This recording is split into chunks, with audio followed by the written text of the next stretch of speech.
Sungguh luar biasa.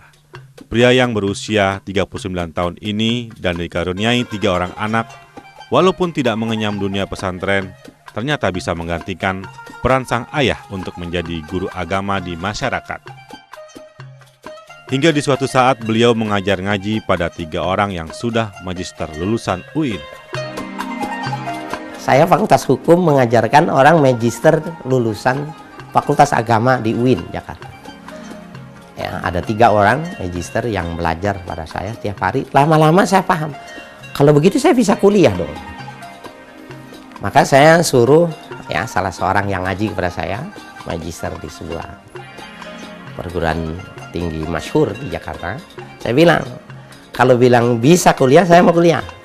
Karena ini ijazahnya tidak linier. Ternyata di perguruan tinggi itu, di pasca sarjana S2 itu, strata 2, orang tidak lagi berpikir tentang linier, tetapi soal kemampuan. Saya datang, saya ujian. Yang menariknya ketika saya ujian itu, penguji saya masih hidup, ya. Orang yang saya cintai, Bapak Dr. Kiai Haji ya, Ahsin Sakho Muhammad MA. Nah, para pemirsa, kemudian diambilkan ya, kitab, saya ingat benar kitab Al-Maraghi jilid pertama. Dengan mudahnya beliau mengatakan, baca, kalau tidak salah sekitar 2 baris 3 baris dari sini ke sini. Cuma suruh baca, tidak diminta untuk menerjemah. Saya baca, dan izin Allah Subhanahu wa taala ya, bekas dari saya belajar kepada guru Haji Abdul Karim. Saya punya orang tua Al-Mu'allim Muhammad Syafi'i Hazami membekas. Jadi 18 tahun dari S1 ke S2. 2004 saya masuk, 2006 saya selesai S2. Alhamdulillah saya termasuk wisudawan terbaik. Saya kuliah lagi di S3 dengan jurusan ya, tafsir di Institut PT IKI ya, lazim orang menyebut PT IKI Jakarta tahun 2013 ya. Kini semakin tinggi bendera penyebaran ilmu agamanya. Yang dulu dipegang sang ayah Haji Abdul Karim Marjuki, sekarang ada di genggamannya. Saya pernah di persimpangan jalan, maju ke depan, kanan atau saya mundur. Maka pilihannya saya maju tapi tidak ke depan, belok kanan, banting setir. Dan itu yang ingin saya katakan, kalau ini menjadi sebuah buah pertemuan kita, gigit dengan gigi geraham. Bahkan saya sangat mengharapkan benar pada para asatiz, kuasai ilmu itu dengan benar-benar. Jangan sudah tampil di televisi, ketika ditanya tentang satu masalah, kemudian berfatwa, tidak mau mengembalikan marajiknya. Al-Quran itu menurut Al-Quran, menurut hadis. Tidak ada Al-Quran, tidak ada Islam itu menurut saya. Sampai kita sekarang ini kebetulan Sinta berada di pondok pesantren As-Safina, sebuah ma'had tahfidzul Quran wal mutun ya.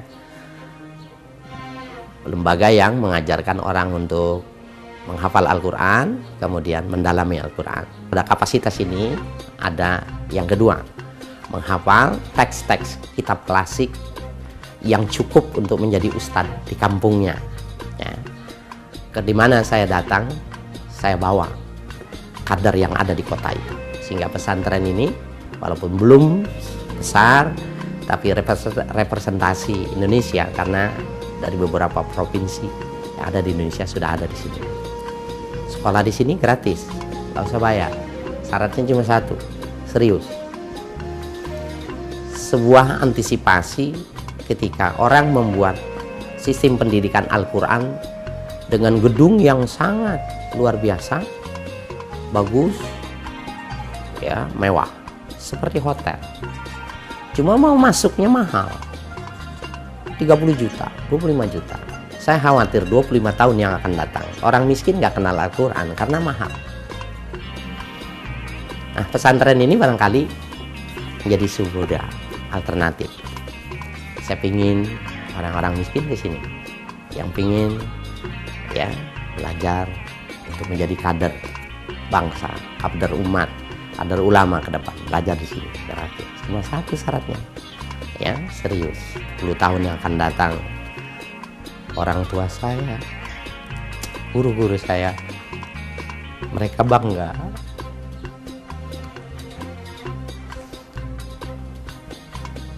Mereka berbahagia. Ada orang bilang, Ustadz kenapa zaman semacam ini pendidikan itu gratis? Saya bilang sederhana saja pada awalnya, walaupun pada akhirnya saya menyesal mengatakannya karena saya tidak bagus dalam memberikan jawaban. Pada awalnya saya mengatakan, kalau saya sudah punya rumah, saya sudah punya mobil, saya sudah punya anak, saya sudah bisa makan 3 kali, saya masih berpikir tentang dunia, saya bikinnya Alfamart atau ya dunia bisnis lain. Kapan untuk akhiratnya? Saya cabut ucapan itu karena itu menjadi sebuah kalimat yang Allah tidak suka, ya, mengedepankan sesuatu ya yang belum jelas ternilai ikhlas di sisi Tuhan.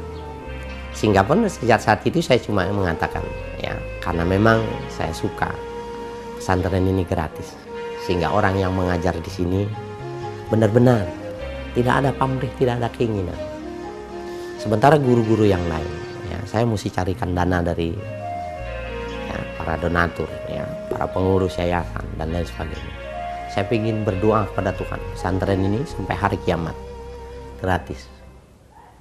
Sehingga sebelum saya meninggal, saya ingin buat badan usaha.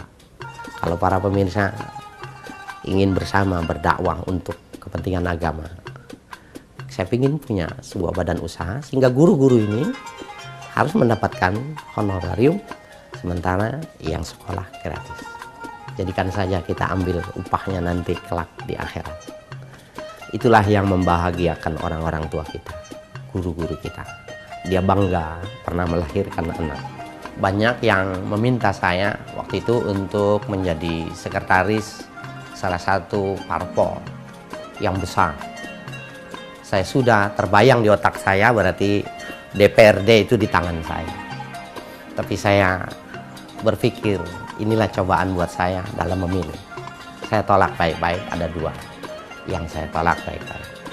Nah pemirsa, di selain daripada dakwah juga, ya, saya merasa kurang cocok berdakwah dalam dunia politik, maka saya di samping dakwah yang bil lisan, saya juga menulis.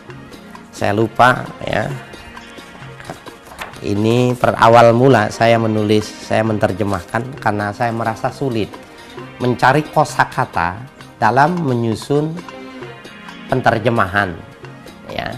Jadi translator itu nggak mudah. Saya mencoba menulis, dan ini kitab Ad-Durrul Farid fi Aqaidi Ahli Tauhid, karangan Imam Ahmad, ya, An-Nahrawi, ini saya terjemahkan kitab tauhid ini.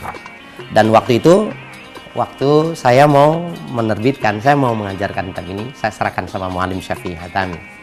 Beliau waktu lenggang, saya bilang, Muallim ini tolong dikoreksi dan tolong diberi pengantar. Bila salah, coret saja Muallim, saya akan perbaiki. Begini beliau cara memeriksanya.